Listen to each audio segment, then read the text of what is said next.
परम पूज्य सद्गुरु डोंगरेजी महाराजना स्मृति महोत्सव अंतर्गत समता विस्तार में आज थी श्रीमद भागवत सप्ताहनो आरंभ थयो हतो।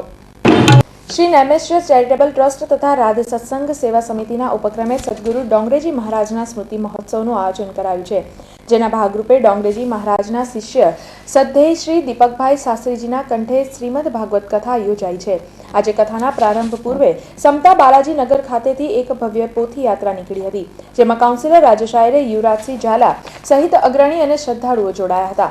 समता व्रजधाम खाते आयोजित भागवत कथानो स्थायी समितिना चेरमेन डॉक्टर हितेन्द्र पटेल, पूज्य हर्षद बापा, राजेश आयरे, कुमुद वसावा सहित महानुभावोनी हाजरीमां दीप प्रागट्य करी प्रारंभ थयो हतो। कथा श्रवण माटे मोटी संख्यामां भाविक भक्तो जोडाया हता।